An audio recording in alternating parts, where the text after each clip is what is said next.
שלום לכם וברוכים הבאים.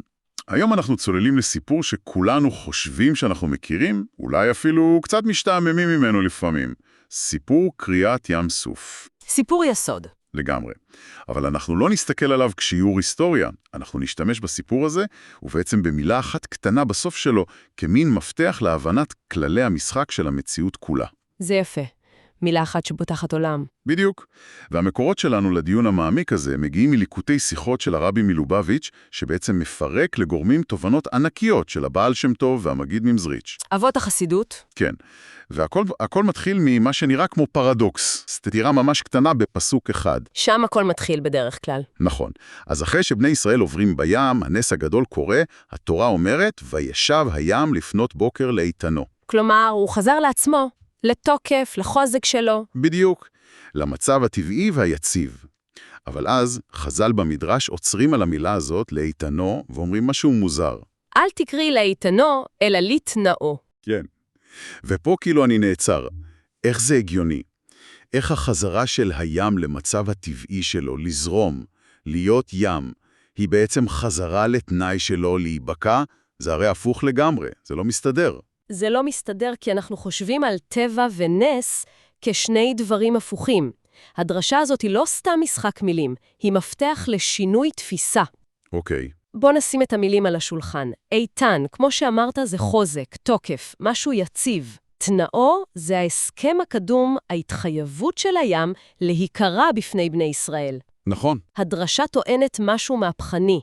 היא אומרת ששיא התוקף של הים, האיתן שלו, זה לא כשהוא סתם זורם לו בטבעיות.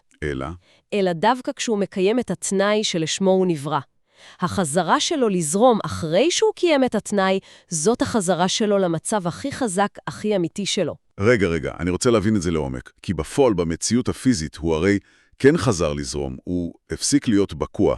אז איך אפשר להגיד שהתוקף שלו הוא במשהו שהוא הפסיק לעשות באותו רגע? זה לא קצת לחופף את המציאות כדי שתתאים לרעיון יפה? זאת שאלה מצוינת, והיא נביאה אותנו ישר ללב ההסבר של הבעל שם טוב והמגיד ממזריץ'. הם שואלים שאלה מאוד פשוטה. מה היה קורה אם? בדיוק. מה היה קורה אם הים היה אומר, לא בא לי, מסרב להיבקע? מה היה העונש שלו? הייתי חושב, לא יודעת, איזשהו עונש משמיים. נכון, זו התשובה האינטואיטיבית. אבל התשובה שלהם מטלטלת הרבה יותר. הם אומרים שאם הים לא היה מקיים את התנאי, הוא לא היה נענש. אז מה כן? כל מציאותו, כל טיפת מים, כל מולקולה, הייתה פשוט מתבטלת למפרע. כלא היה מעולם. כלא היה מעולם. זה ביטוי קיצוני, לא שהיה מתייבש, הוא פשוט נמחק מההיסטוריה. בדיוק, נמחק מהקיום. וזה בגלל שהתנאי הזה הוא לא איזה סעיף בחוזה שנכפה עליו. התנאי הזה הוא סיבת הקיום שלו. וואו. תורת החסידות מסבירה ששום דבר בבריאה הוא לא ישות עצמאית. העולם לא נברא סתם. יש לו תכלית מאוד מאוד ספציפית. בשביל ישראל ובשביל התורה. בדיוק. כל המערכת האדירה הזאת, עם כל חוקי הפיזיקה והביולוגיה, היא בעצם פלטפורמה. במה שנועדה לאפשר את קיום התורה והמצוות. וברגע שחלק מהמערכת, אפילו הים הגדול, מסרב למלא את תפקידו בתוכנית הגדולה, הוא מאבד את ההצדקה הקיומית שלו. בדיוק. הוא לא נענש. הוא פשוט מפסיק להיות רלוונטי, ולכן הוא מפסיק להיות קיים. זה רעיון מטורף. זאת אומרת, המשמעות של מה שאת אומרת היא שכל חוק טבע שאנחנו רואים, הוא בעצם מציאות על תנאי? לגמרי. השמש לא זורחת רק בגלל כוח המשיכה והיתוך גרעיני. היא זורחת כי היא עדיין ממלאה את התפקיד שלה בתוכנית. אז כשהים חוזר לאיתנו, זה לא רק שהוא חוזר לזרום. נכון. הוא חוזר למצב של תוקף וחוזק אחרי שהוא הוכיח את הנאמנות שלו לתכלית. האיתן הכי גדול שלו הוא לא כוח הגלים. אלא היכולת שלו להתבטל. כן. היכולת שלו להתגבר על הטבע הראשוני שלו ולממש את התנאו. שיא המציאות שלו הוא לא להיות ים, אלא להיות כלי לרצון השם. החזרה לזרום אחרי מעשה כזה, היא חזרה למצב של שלמות, של מימוש עצמי. אוקיי. הרעיון הזה הוא עצום. פילוסופית הוא משנה הכל. אבל זה נס חד פעמי, אלוהי. יש דרך לראות את העיקרון הזה פועל בעולם האמיתי? במפגש בין אדם לטבע? בהחלט. ובמקורות מביאים סיפור מדהים מהגמרא שאולי אפילו יותר חד מהסיפור על ים סוף. המעשה המפורסם על רבי פנחס בן יאיר. והנהר גיני? אני מכיר במעורפל, בוא נפרט את זה? רבי פנחס בן יאיר בדרכו למצווה קריטית, פדיון שבויים. הוא מגיע לנהר גיני, נהר גועש, אי אפשר לחצות. והוא לא מחפש גשר. הוא לא מחפש גשר, הוא פונה ישירות לנהר, ואומר לו בפשטות כמעט בציווי, גיני, חלוק לי ממך ועבירה בך. הוא מדבר אל הנהר? כן, ומה שהגמרא מתארת שם זה לא פחות מדו-שיח, דיאלוג תיאולוגי. הנהר כביכול עונה לו, והוא מעלה טענה חזקה. טענה הגיונית. מאוד. הוא אומר, אתה הולך לעשות רצון קונך, ואני הולך לעשות רצון קוני. אתה עסוק במצווה שלך, אני עסוק בשלי וזרום. ולא רק זה, הנהר מוסיף, השליחות שלך היא ספק, ספק אם תצליח. אבל אני מקיים את רצון הבורא בוודאות גמורה, בכל רגע. וואו. זאת טענה מוחצת. הנהר בעצם אומר לו, עם כל הכבוד, אני עובד אלוהים יותר טוב ממך. אני עושה את זה 24/7, בלי ספקות, אני הטבע המושלם, אתה רק בן אדם. ומה עונים לדבר כזה? באמת, מה? התשובה של רבי פנחס בן יאיר חושפת את כל המבנה של המציאות. הוא לא מתווכח, הוא לא מאיים עליו, הוא פשוט מבהיר לו את תנאי הקיום שלו. אומר לו משפט אחד. משפט אחד, אם אי אתה חולק, גוזרני עליך שלא יעברו בך מים לעולם. כלומר, לא אני אעניש אותך, אלא הקיום שלך יתבטל. זה בדיוק אותו רעיון של כאילו לא היה מעולם. בדיוק. הוא אומר לנהר, אתה חושב שהתפקיד שלך זה לזרום? טעות. זו רק הפונקציה הטכנית.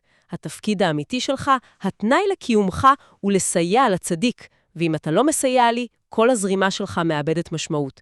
אין לך זכות קיום.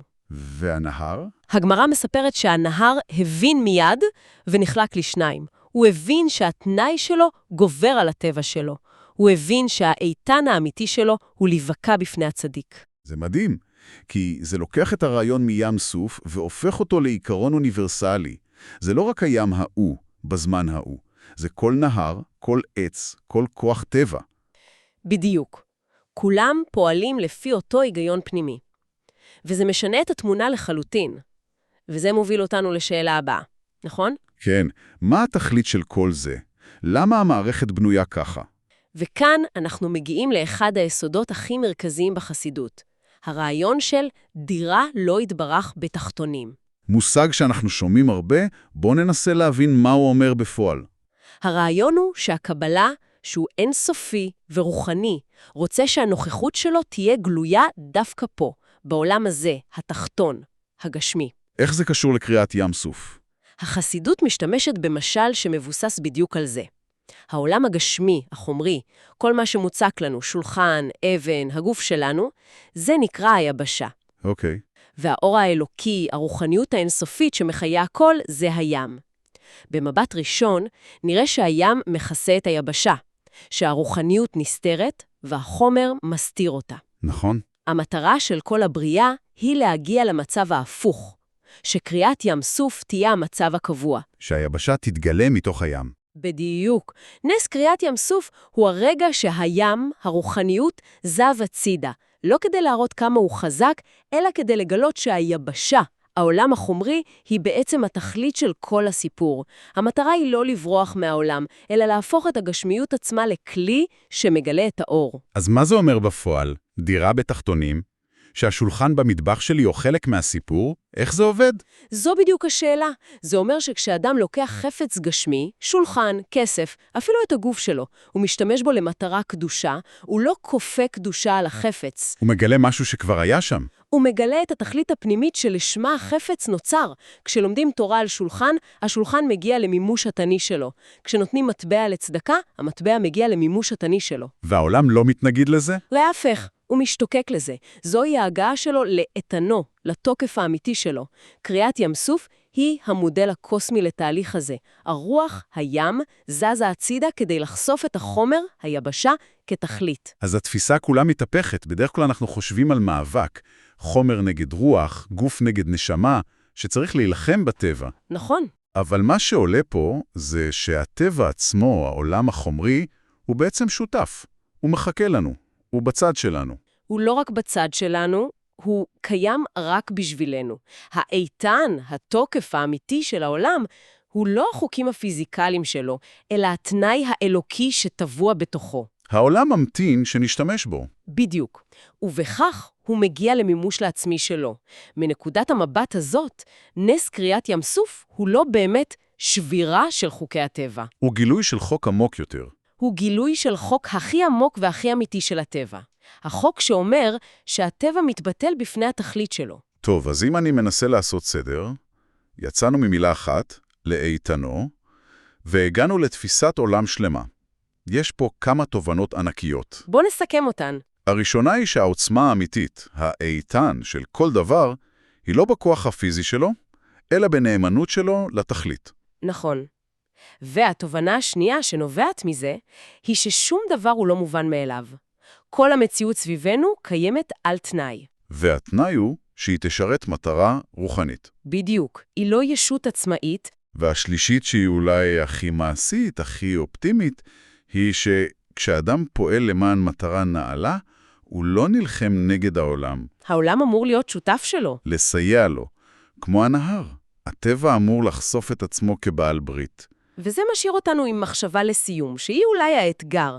בפעם הבאה שאנחנו עומדים מול קושי, מול קיר. משהו שנראה טבעי, איתן, בלתי ניתן לשינוי. בדיוק, זה יכול להיות אתגר בפרנסה, בעיה במערכת יחסים, מגבלה כלשהי.